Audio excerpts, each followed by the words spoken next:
신약성경 63페이지에 기록되어 있습니다.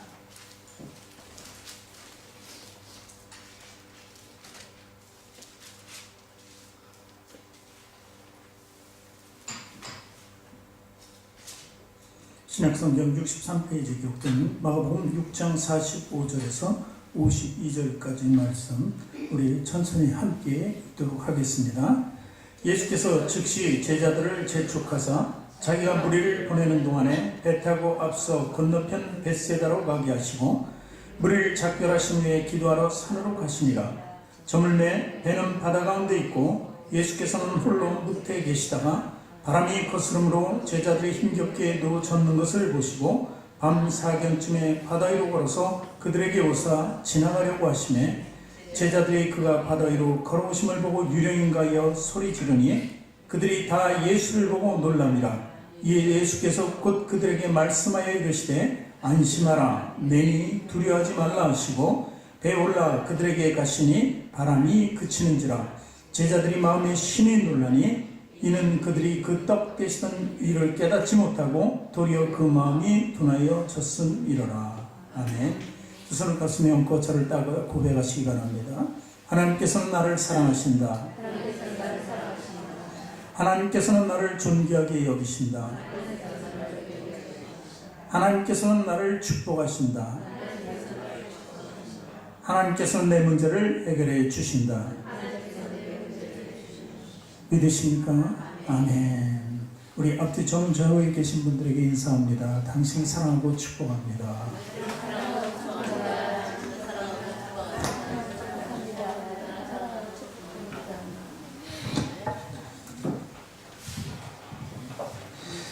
사랑하고 축복합니다 인사했는데 사랑하는 사람들끼리는 대화하기를 원해요. 옆에 있는 분들하고 대화하기를 원합니까? 예배가 아니면 예배가 끝나면 가서 서로 막 얘기하고 싶은 그런 충동을 느끼십니까 혹시? 없어요? 그냥 예배 끝나면 집에 가야지 생각? 사랑한다는 것은 관심을 갖는 것입니다. 또 관심을 가지고 사랑하는 사람끼리 대화는 시간 가는 줄을 몰라요. 계속해서 이루어지는 것을 볼 수 있습니다.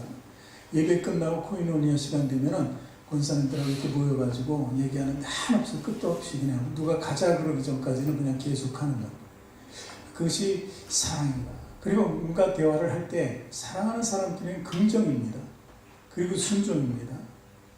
사랑하는 사람끼리 만나서 부정하고 서로 싸우고 있다 이런 적은 없잖아요.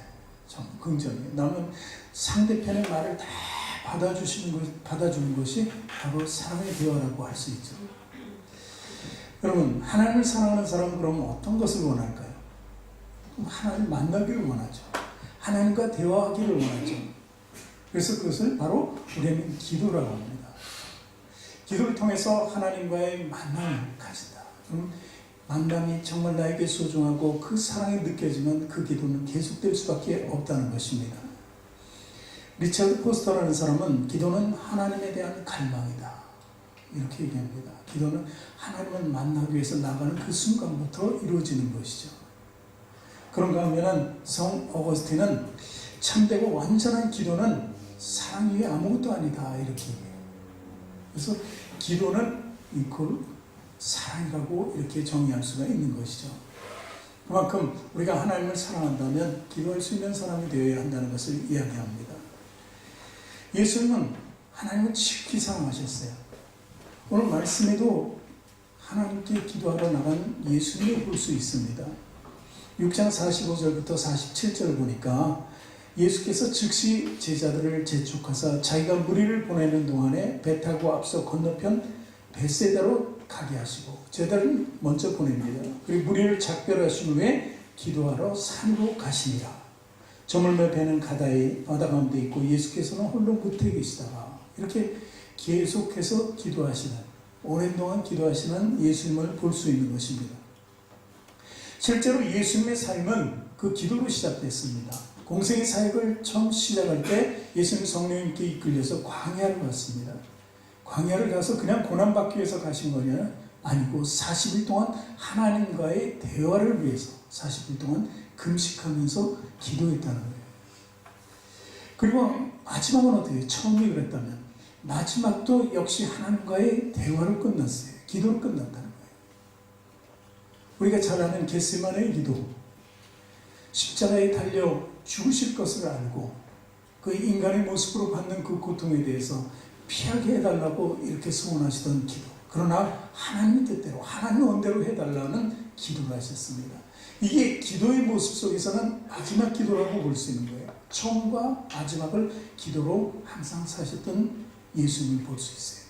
그 기도는 하나님과 예수님과의 철저한 사랑이죠. 끊을 수 없는 완전한 사랑이라는 것입니다.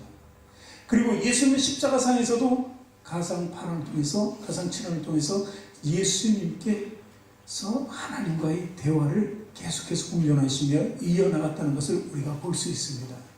가상 7월 요초의 마지막 말씀이 다 이루었다는 것입니다. 모든 것을 이루기까지 하나님과 함께 하심을 보여준 대목이라고 볼 수 있는 것입니다. 우리도 마찬가지입니다. 사실 우리가 기도하기 위해서 중요한 시간을 가질 필요 있습니다. 그리고 또한 겸손한 모습으로 나갈 필요가 있는 것입니다. 오늘 말씀이 어떤 사역 위에, 어떤 이적 이후에 이루어진 말씀이에요. 연속해서 이루어진 말씀인 것을 볼 수 있습니다. 그것은 바로 오병이어의 이적이에요. 예수님께서 어린아이가 가진 그 오병이어를 통해서 5,000명 이상이 되는 사람을 먹였다는 것입니다. 12명 중에 남았다는 사실이죠. 이 이적은 놀라운 것이었습니다. 그래서 많은 사람들이 오늘 말씀은 선지자가 아니냐, 메시아라는 표현에 앞서서 선지자라는 표현을 썼어요. 그래서 예수님을 높이기를 원했어요. 그러나 예수님은 그들을 다 마다한 것입니다. 겸손함으로 이 모든 것이 예수님께서 하신 일처럼 보이나 하나님께서 하신 것이죠. 그래서 그들을 다 마다하시고 오히려 피하시고 기도하러 올라가신 모습을 볼 수 있습니다.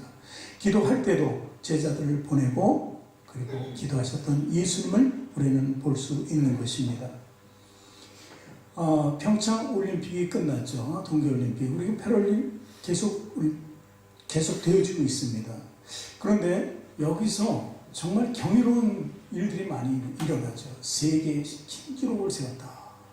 그동안 깨지지 않던 20여 년을 계속 깨지 못했던 그 신기록이 수립하면서 그것이 깨졌다. 이런 표현을 많이 씁니다. 경이롭다. 그럼 아주 얼마나 높이는지를 모릅니다. 근데 오병이의 이적을 보면은 사실 그 이적은 이런 경이로운 일, 사람들이 말하는 올림픽에서 신기록을 세운 것과는 비교가 되지 않습니다.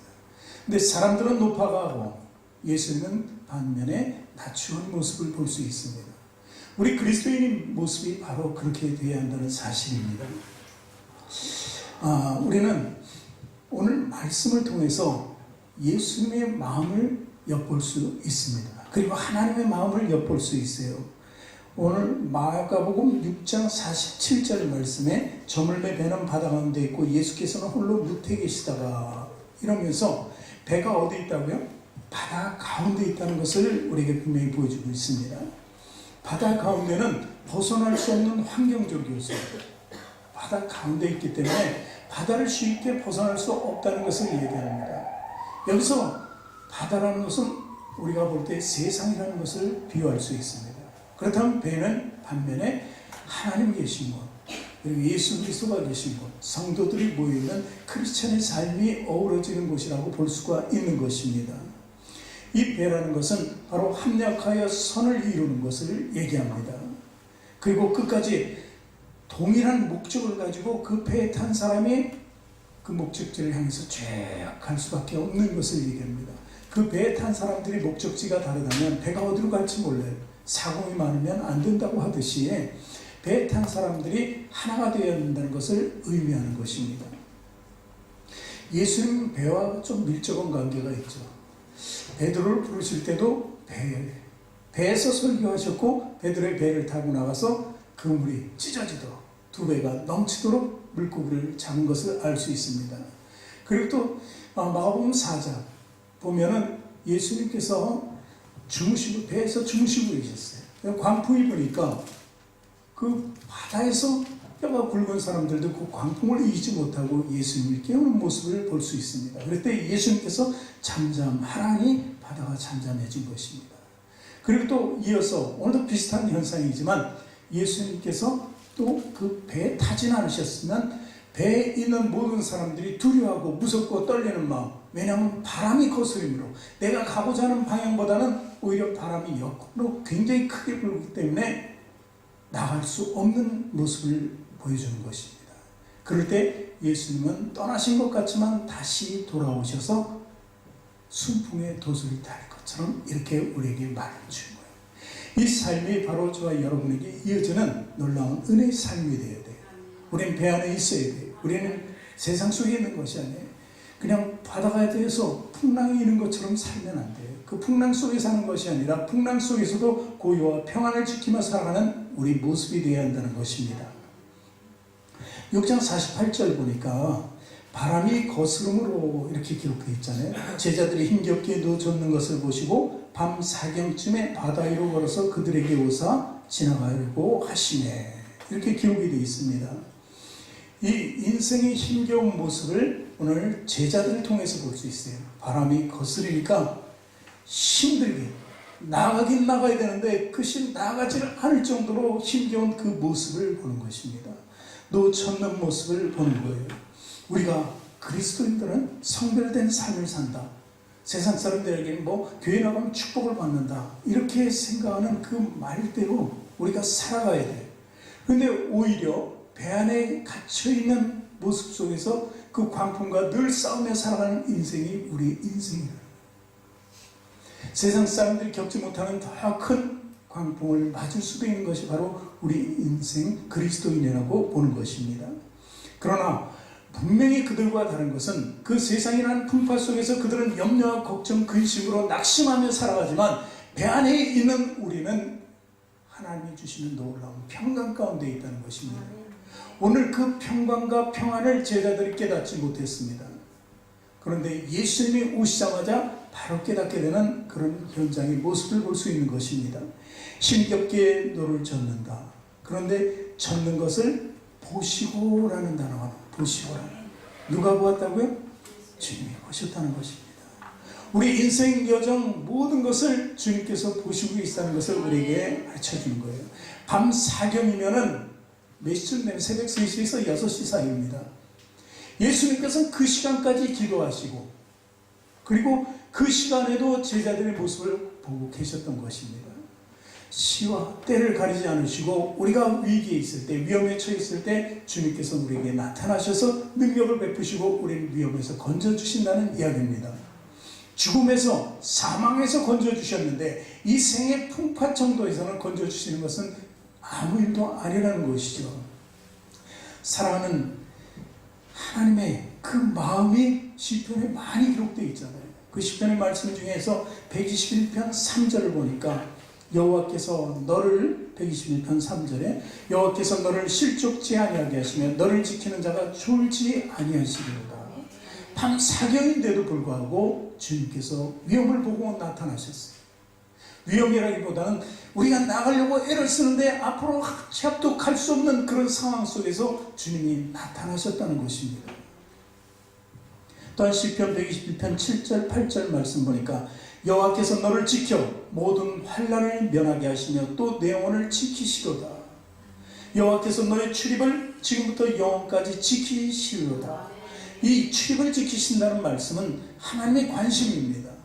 예수 그리스도의 관심을 얘기합니다. 주님의 관심 속에 우리가 살아가는 거예요.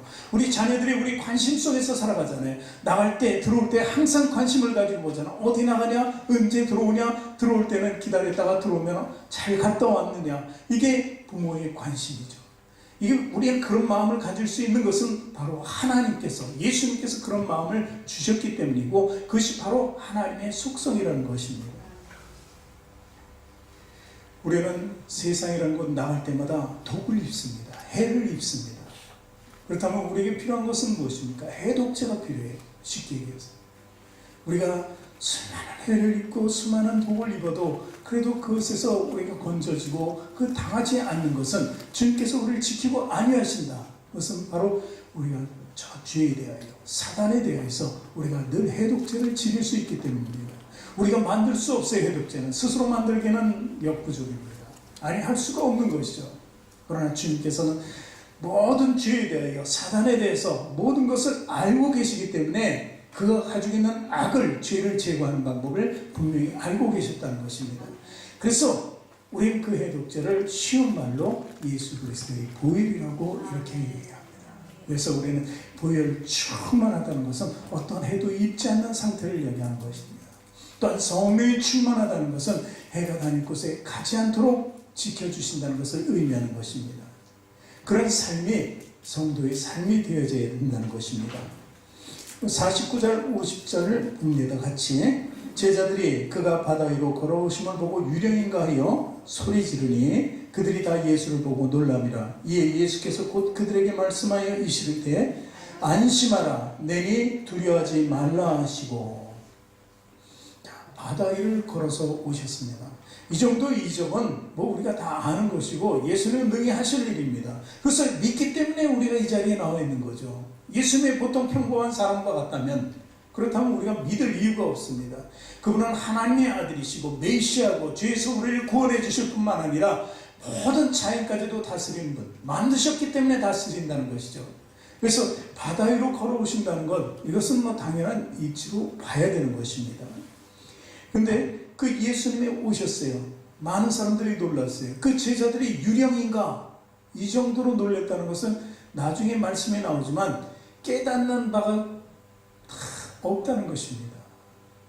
이 말씀 전에 무슨 일이 있었다고 그랬어요? 그냥 이적이 있음에도 불구하고 예수는 보고 유령이다. 그 속에 아직 미신적인 잔재가 남아있는 거예요. 왜 유령이라는 말을 쓰죠? 무당이라는 말을 쓸 필요도 없고. 그런데 그를 보고 유령인가 해서 놀랬다는 것입니다. 우리도 삶에서 예수 그리스도를 믿으면 다른 신이나 다른 것에 대해서 전혀 생각을 하지 않아요. 그 관심도 없어야 돼요. 그런 관점에서 벌써 나왔기 때문에 다시 유령인가 귀신인가 이런 얘기할 필요도 없다는 이야기죠. 오늘 말씀, 예수님이 주신 말씀이 세 가지로 구분이 됩니다. 첫 번째는 안심하라, 두 번째는 나다 하는 것이고, 세 번째는 두려워하지 말라는 것입니다. 안심하라는 것은 뭐예요? 용기 있는 사람이 되라는 거예요. 겁과 두려움을 가지지 말고 담대하라는 이야기입니다. 여호수아가 가나안 땅을 보고 자기의 능력 없음을 한탄할 때 주님께서 강하고 담대하라고 하셨잖아요. 그것이 바로 안심 속에서 나온 것입니다. 모든 두려움을 떨칠 수 있는 것은 내 마음의 평강이 있어야 되는 것도 맞지만 실제로 그 두려움을 이길 수 있는 힘은 용기야, 능력이라는 것입니다. 그래서 강하고 담대할 수 있는 것입니다. 그래서 이 안심하라는 말은 담대하라는 표현으로도 써지는 것입니다. 어쩌면 이 안심하라, 담대하라, 강하라 이런 말은 주님이 그냥 우리에게 들려주시는 말씀이 아니라 위하는 위로를 주는 말씀이 아니라 명령입니다. 넌 내 말씀에 순종하라는 그 명령처럼 다가오는 것이 바로 안심하라는 명령이에요. 어떤 악에 대해서도 어떤 죄에 대해서도 두려워하지 말라는 그런 주님의 명령입니다. 그 명령이 우리 안에 살아있어야만 죄 가운데 살지 않고 그리고 모든 악에 대해서 이겨나갈 수 있는 힘을 가진다는 거예요. 두려움과 그리고 그것을 우리가 이길 수 있는 힘이 있다는 것은 우리에게서 가장 강력한 능력이에요. 그것이 우리에게는 없지만 해독제처럼 그리스도의 보혈로 생기는 것입니다. 예수 그리스도의 이름으로 모든 것을 물리칠 수 있는 것처럼 보혈은 그 능력이 있다는 것입니다. 그래서 그 다음 표현이 안심하라 뒤에 내니 나라는 표현입니다. 왜 나라는 표현을 썼을까요? 그동안에 예수 그리스도의 제자들은 다 예수님을 보았습니다. 능력을 보았습니다. 그 능력의 주님이 나타나신 것을 믿게 하는 것입니다. 나는 스스로 있는 자라고 하나님께서 말씀하셨습니다. 그것이 바로 나니에요. 그 한마디의 말씀 속에 전능자이신 주님을 나타내는 것입니다. 전능자이신 하나님의 아들 나 바로 예수라는 것을 표현하기 위했던 것입니다. 그 말씀은 더 나아가서 내니라고 하면서 다가오시는 그 주님을 우리가 임마누엘로 표현할 수 있습니다. 우리가 함께 하신 하나님, 늘 함께 하신다는 것을 보여주고 있는 것입니다. 내가 잠시 너희들을 보내고 바닷 가운데 있었지만 내가 보시고라는 말씀을 통해서 계속 주시하고 있었다는 것을 이야기합니다. 그 멀리 떨어진 곳이지만 주님께서는 그것을 보고 계셨고 그것에 걸어오셨고 그 안에서 그들에게 안심하라 나다 이렇게 표현을 해주신 것입니다. 그것이 바로 임마누엘의 축복이에요. 우리가 어려움을 겪고 있을 때 안심하라 내가 너와 함께 있을 것이다 하는 것이 바로 임마누엘의 축복입니다. 두려워하지 말라고 이렇게 또 말씀하시잖아요. 세상에 대한 그 공포 속에서 두려움을 다 떨쳐버리라고 말씀하십니다. 이 두려움은 두 가지로 볼 수 있어요. 우리가 보는 두려움은 세상적인 두려움이 있습니다. 또 하나는 하나님에 대한 두려움이 있어야 돼요. 하나님은 긍휼과 자비신데 왜 두려워해야 될까? 우리가 죄에 대해서 얘기하는 거예요. 하나님은 분명히 예수 그리스도를 통해서 마지막 날 심판하신다. 심판에 하나님을 볼 때 우리는 죄를 멀리할 수밖에 없어요. 그것을 알아야 돼. 심판이라는 단어가 저 세상 사람들에게 주어지는 것이지만 우리에게는 또 악 같은데도 필요할 수밖에 없어요. 그것을 알아야만 내가 주님의 법도와 율례대로 살아갈 수 있기 때문에 그래요. 계명을 지킬 수 있고 하나님 말씀대로 살아갈 수 있기 때문에 그래요. 오늘 성춘자 원사님 기도할 때 기도의 내용에 중요한 것이 무엇이에요? 용서라는 단어예요. 용서. 바로 용서. 회개와 중요하게 연결되는 게 용서잖아요. 용서라는 것이 바로 우리 마음속에 있어야 되는 것이죠. 이 두려움, 심판에 대한 두려움에서 벗어날 수 있는 방법은 한 가지 용서밖에 없다는 것입니다. 그래서 용서라는 것을 생각했을 때 우리는 하나님을 두려운 존재로, 하나님을 거룩한 존재로 받아들일 수 있는 거예요. 늘 하나님께서 긍휼과 자비로 우리 모든 죄를 예수님을 통해서 사해 줄 것이다. 그런 어린아이와 같은 기대로 살아가는 것이 아니라 진정한 하나님을 발견했을 때, 예수 그리스도를 발견했을 때 그분이 나에게 정말 두려운 분이시구나 하는 것을 우리가 깨닫고 알아야 돼요. 그래서 우리가 행하는 일거수일투족의 모든 것이 바로 그 두려움 속에서 이루어져요. 그래야만 우리가 거룩한 삶을 살아갈 수 있게 되는 거예요. 세상이 주는 두려움, 오늘 거스리는 그 힘에 대한 두려움을 갖지만 그것은 아무것도 아니라는 거예요. 그것은 나중에 자연적으로 그 두려움이 제어지지만 우리가 하나님에 대해서 늘 두려움을 가지고 있어야 돼요. 이사야서 6장 5절에 보니까 이사야도 하나님을 두려워했습니다. 엄청나게 두려워했어요. 우리 같이 읽을까요? 그때 내가 말하되 화로다 나여 망하게 되었도다. 나는 입술이 부정한 사람이요 나는 입술이 부정한 백성 중에서 거주하면서 만군의 여호와이신 왕을 벼슬로다 하였다. 왜 두려워했어요? 왜 화라 그랬어요? 하나님이 나타나시니까, 스럽과 함께 하나님의 나타나시니까 그 안에서 자기의 부정한 것, 자기의 죄된 것이 생각나는 거예요. 생각나니까 두려울 수밖에 없는 거예요. 떨릴 수밖에 없는 거예요. 나는 입술이 부정한 백성 중에 거주한다. 나는 입술이 부정하다. 이런 표현은 뭐예요? 주님 앞에 심판의 대상이라는 것을 고백하는 이사야의 모습이라는 겁니다. 우리도 마찬가지로 우리에게 죄가 있다면 이렇게 두려운 마음이 들 수밖에 없는 것입니다. 세상 사람들은 그 두려움을 모르고 살았지만 우리는 알고 있다는 사실이죠. 이투 애굽의 바로 왕이 그 600만 명이 넘는 유대인들, 이스라엘 백성들, 히브리인들을 잡고 있었어요. 노예화 시켜버렸다는 것입니다. 그들이 자유를 찾아 떠나려는 하나님의 명령 가운데 임했어요. 백성도 하나님의 명령 가운데 나가야 되고 바로 왕도 그 명령을 들었어야 돼요. 근데 바로 왕은 두려워하지 않았어요. 두려워하지 않았으니까 결국 10가지 재앙을 통해서 두려운 하나님을 알게 되었고 그리고 히브리인들을 내어 보낼 수밖에 없었습니다. 그런데 그것도 깨닫지 못해가지고 또 잊어버리죠. 이스라엘 백성을 쫓아가 다 죽여버리자고 합니다. 홍해 앞에 선 그들을 보고 쾌재를 부르면서 쫓아갔지만 결국 그들 모두가 다 홍해 속에 빠져 죽게 되는 것입니다. 두려운 하나님을 모르니까 다 사망의 길로 갈 수밖에 없는 것을 우리에게 보여주는 것입니다. 우리가 하나님을 두려워해야 돼요.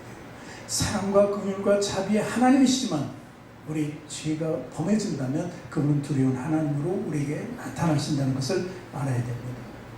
시편 33편 18절 19절 같이 읽어봅니다. 여호와여 그를 경외하는 자 곧 그의 은자심을 바라보는 자를 살피사 그들의 영혼을 사망에서 건지시며 그들이 굶주릴 때에 그들을 살리시는도다. 그래서 여호와를 경외하기를 바라요. 인자심을 보여줍니다. 그런데 31편 19절에 보면은 이렇게 또 기록합니다. 주를 두려워하는 자를 위하여 쌓아두신 은혜, 곧 주께 피하는 자를 위하여 인생 앞에 베푸신 은혜가 어찌 그리 큰지요. 두려움을 아는 사람들은 은혜를 입을 수밖에 없다는 것을 얘기합니다. 그 은혜는 바로 우리가 주님의 거룩하심과 주님을 두려워하는 마음에서 계속 나오게 된다는 것을 의미하는 것입니다. 그리고 때로는 주님을 두려워하지 말라는 표현도 쓰기는 하죠. 그것은 두려워하지 말라는 뒤에 하나님의 큰 사랑이 있기 때문에. 그래서 우리가 잘 아는 말씀 이사야서 41편 10절에 두려워하지 말라 내가 너와 함께함이라 놀라지 말라 나는 내 하나님이 됨이라 내가 너를 굳세하리라 참으로 너를 도와주리라 참으로 나의 의로운 손으로 오른손으로 너를 붙들리라. 이렇게 해서 계속해서 두려운 마음 가운데 하나님이 임재하신다는 것을 보여주고 있는 것입니다. 오늘 예수님께서 이제 그들과 함께하게 되죠.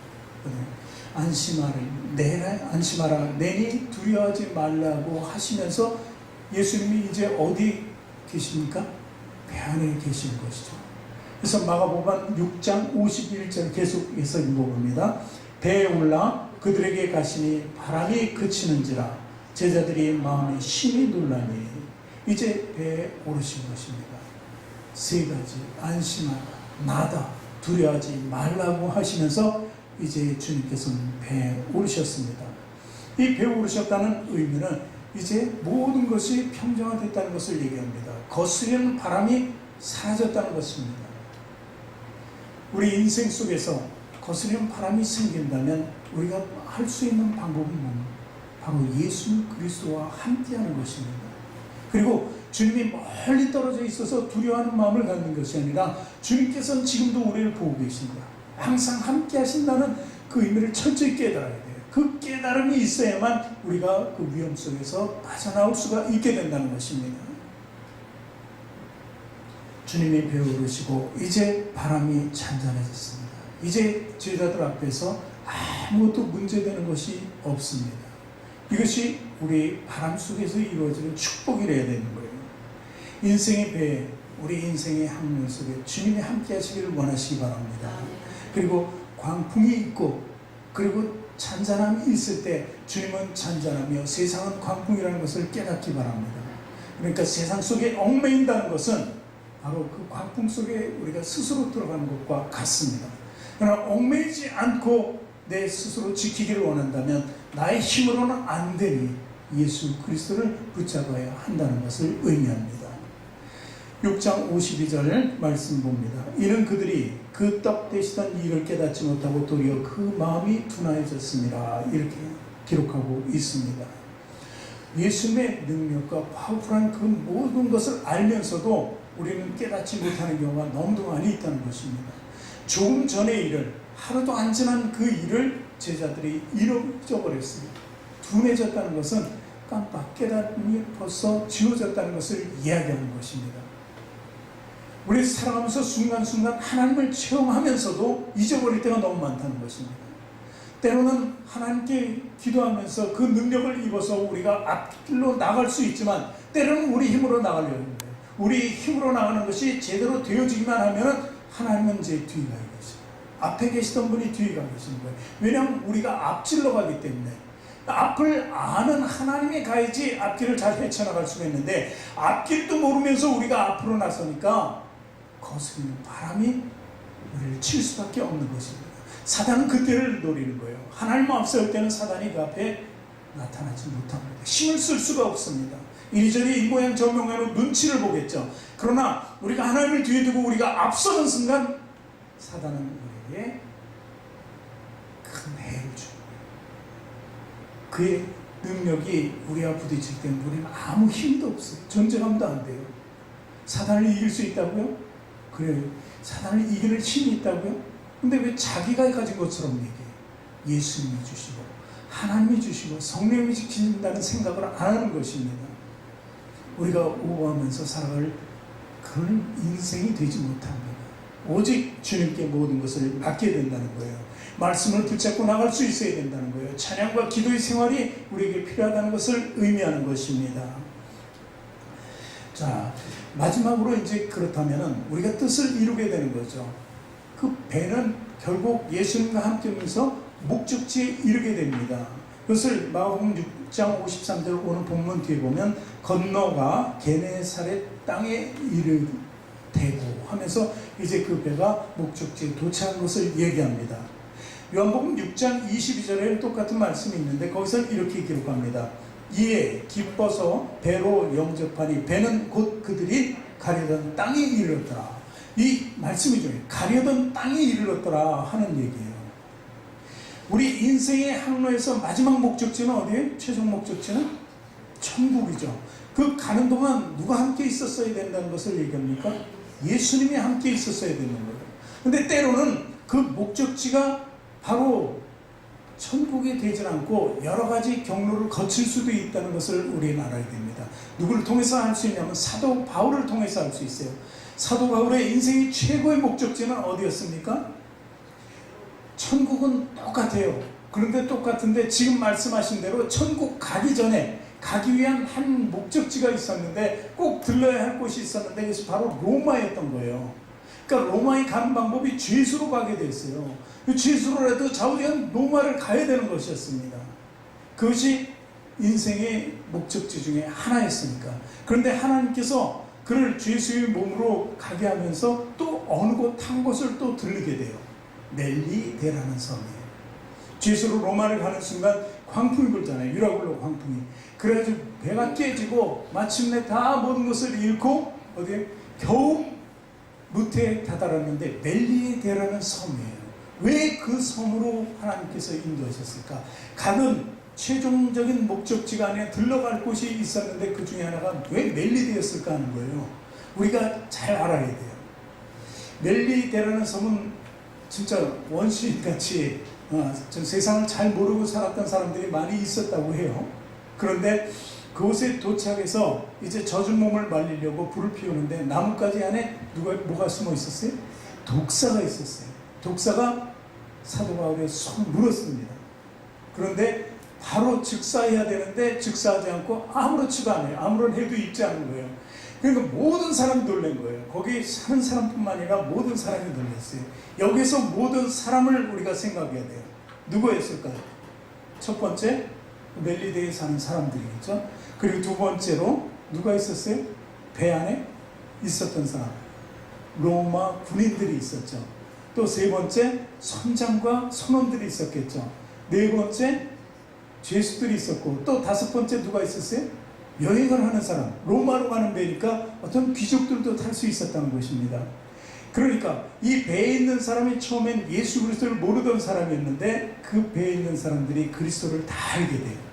로마에 도착했을 때 그의 선교가 자유롭게 이루어진 이유가 뭐냐면 바로 멜리데를 들렀기 때문이에요. 그래서 거기서 그 현장에서 모든 배에 있던 사람들이 그 현장을 묵있잖아요. 다 은혜가 되죠. 멜리데에 있는 사람들이 병을 고쳐주고 그리고 그 모든 멜리데에 있는 사람이 그리스도를 알게 하는 능력이 나왔잖아요. 그러니까 우리도 삶의 목적지가 바로 천국이라기보다는 천국 가는 그 삶의 여정에서 누군가 구원을 하면서 가는 거예요. 하나님의 뜻대로 예수 그리스도의 명령대로 주님을 전하고 그리고 구원을 베푸는 일을 해야 된다는 것입니다. 배에 탄 사람도 그 섬에 있는 사람도 그리고 로마에 가서 이런 일을 그냥 혼자 로마에 갔다면 그 전도가 이루어지지 않았을 거예요. 지금 우리 기독교가 이렇게 세워지지 않았을 거라는 거예요. 근데 이미 그 배에 탔던 많은 사람들이 로마 사람들이었고 그 사람들이 입을 통해서 서로 전해줬을 거고 그러니까 옥에 있었지만 만나기를 원했던 사람들이 많았고 그 만난 사람마다 은혜를 입고 그러니까 그 후로 몇백 년이 지나서 이제 기독교가 공인이 되잖아요. 로마가. 그리고 나서 기독교는 전파되는 것입니다. 그래서 이때까지 와서 이 수많은 사람들이 예수 그리스도의 이름을 힘입어 구원받았다는 사실입니다. 그러니까 우리가 어떤 목적지로 가는 데는 분명히 하나님의 뜻이 있다. 우리 최종 목적지만을 보고 생각하고 살아갈 것이 아니라 그 안에 과정인 것이 있다는 것을 의미합니다. 그리고 그 과정을 겪을 때마다 주님께서는 우리에게 상급을 주시고 면류관을 주신다는 거예요. 그 일을 하기 위해서 우리가 숨이 붙어 있는 거예요. 만약 천국만 주신다 그랬으면 지금 이 순간에 데려가면 끝이죠. 그러나 데려가지 않으시고 이 땅에서 살게 해주시고 그리고 호흡할 수 있는 이유는 바로 주님의 일을 하기 위함이에요. 여러분이 교회 나서 예배 드리는 일, 그리고 헌물을 드리는 일, 이런 모든 일도 포함된다고 볼 수 있는 것이죠. 그러므로 우리는 순풍의 돛을 담배처럼 나가야 돼요. 그런데 나가기 위해서는 반드시 예수님이 있어야 돼요. 그리고 예수님이 이끄는 대로 가야 된다는 것입니다. 이것이 바로 필요한 것이 순종의 삶인 것을 믿으시기 바랍니다. 오늘 사랑하는 성도 여러분, 이 배에서 절대 떠나지 마시기 바랍니다. 그리고 주님이 계신 이곳에 늘 함께 하시길 원합니다. 그리고 안전하게 끝까지 항해하시길 바랍니다. 가는 동안에 우리가 거쳐야 할 많은 곳들이 있지만 그 곳을 들을 때마다 기쁨이 돼야 돼요. 사도 바울이 가는 곳마다 교회를 세웠을 때 얼마나 기쁨이 되었습니까? 멜리네에서도 얼마나 기뻤어요. 그리고 로마에 들어갔을 때 그는 완전한 그리스도를 보여줄 수 있게 된 거예요. 완성을 시켜나가는 그 모습이 자신의 모습뿐만이 아니라 하나님의 일을 완성시키는 그 모습을 우리에게 보여주는 것이 사도 바울이라는 것입니다. 그래서 우리도 그런 일을 해야 돼요. 하나님께서 시키시는 일에 다 동참해야 된다는 사실입니다. 오늘도 그와 같은 삶 속에서 늘 축복받기를 주님의 이름으로 축원합니다.